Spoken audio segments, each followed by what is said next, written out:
আসসালামু আলাইকুম, কেমন আছেন সবাই? আশা করি সবাই অনেক ভালো আছেন। আলহামদুলিল্লাহ আমরা অনেক ভালো আছি। তো আজকে রোজার তো তৃতীয় দিন, রান্নাবান্না উঠিয়ে দিছি। আসরের নামাজ পড়ে মাত্র এসে বসলাম রান্না উঠিয়ে দেওয়ার জন্য।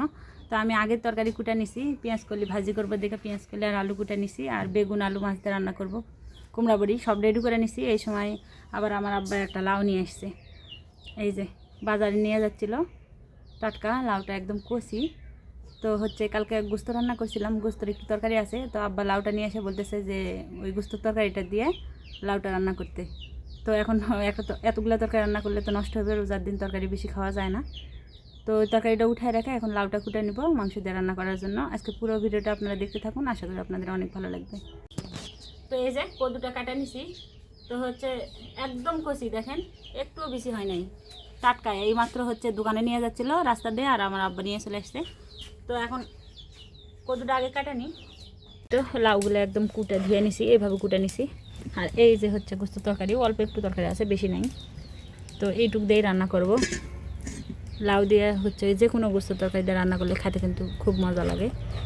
তো কালকে রান্না করেছিলাম, তরকারিটা একটু রয়েছে দেখে আমার আব্বা কয়ে যে তাহলে লাউটা দিয়ে রান্না করো, তাহলে ভালো লাগবে খেতে। তো এই যে পেঁয়াজ রসুন সব কাটা নিছি, আর কড়াই তেল দিয়ে দিছি, কড়াই গরম হয়ে গেছে, এখন দিয়ে দেবো এগুলো।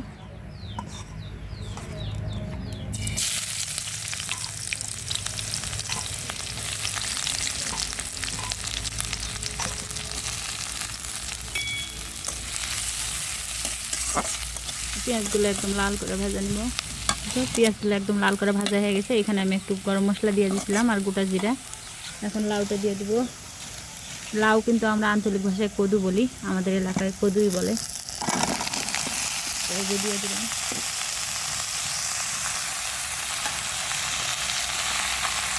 কড়া একদম ভর্তি হয়ে গেছে, কিন্তু কমে যাবে লবণ হলুদ মরিচ দেওয়ার পরে, কমে একদম অল্প একটু হয়ে যাবে।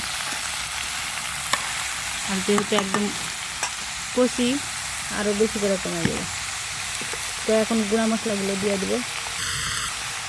এই যে হলুদের গুঁড়া, মরিচের গুঁড়া,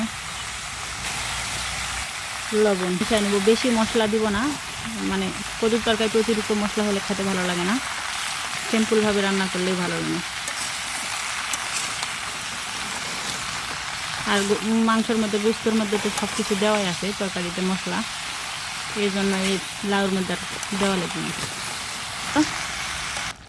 লাউ তরকারি একদম কষায় আনিছিলাম, নিয়ে গোস্তটা দিয়ে দিছি, ভিডিওতে দেখাইতে একটু মনে নাই,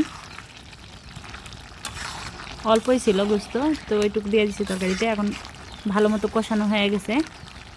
এই যে লাউগুলো কিন্তু একদম সিদ্ধ হয়ে গলে গেছে, যেহেতু কচি ছিল, এই তো একদম গলে গেছে। এই যে তো ঝোল দিয়ে দেবো এখন তরকারিতে। একটু গোটা গোটা লাউ না থাকলে আবার ভালো লাগবে না।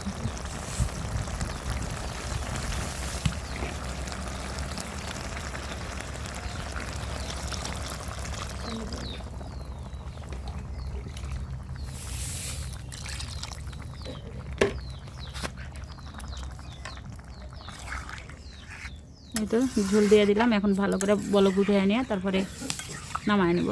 এই তো লাউ তরকারি ওইদিকে দিয়ে দিছি, বলক উঠে গেছে, তরকারিটা কিন্তু হয়ে গেছে।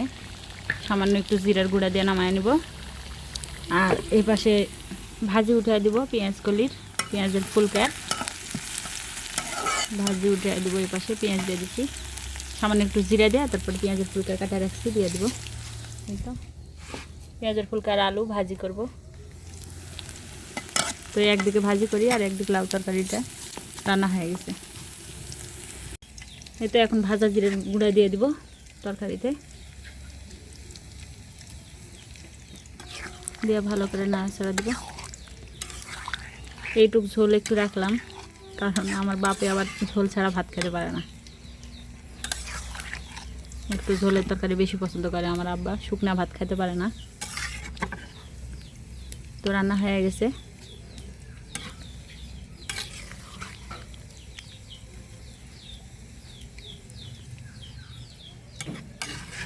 লাউ দিয়ে গোস্ত মুরগির দিয়ে রান্না হয়ে গেল, মুরগির গোস্ত দিয়ে লাউ রান্না শেষ। তো রান্না বান্না সব কিছু শেষ, রান্না করে নিয়ে চলে আসছি। এখন ইফতার করাও শেষ, ইফতারের পর দেখাচ্ছি আপনাদের। হ্যাঁ সবগুলোই বলবো, দাঁড়াও। এখানে হচ্ছে পেঁয়াজ কলি মানে পেঁয়াজের ফুলকা ছোটো আলু দিয়ে ভাজি করছি। আর এখানে আছে টমেটো ভর্তা, একটা টমেটো ভর্তা বানাইছি। আর এখানে এই যে লাউ তরকারি, লাউ দিয়ে মুরগির গোস্ত দিয়ে ঝোল। তো এই তরকারিগুলোই আজকে রাতের আমাদের খাওয়া। তুমি গোস্ত খাবা? আচ্ছা, গোস্ত দিয়ে ভাত খাওয়াবো, ঠিক আছে। শুধু গোস্ত? আচ্ছা, তো আমাদের রাতের খাবার এগুলোই আজকে। রান্নাগুলো কেমন হয়েছে সবাই অবশ্যই কমেন্ট করে জানাবেন। আজকের ভিডিওটা যদি আপনাদের ভালো লেগে থাকে প্লিজ আমার চ্যানেলটি সাবস্ক্রাইব করে দিবেন, লাইক কমেন্ট এবং শেয়ার করবেন। সবাই ভালো থাকবেন, সুস্থ থাকবেন।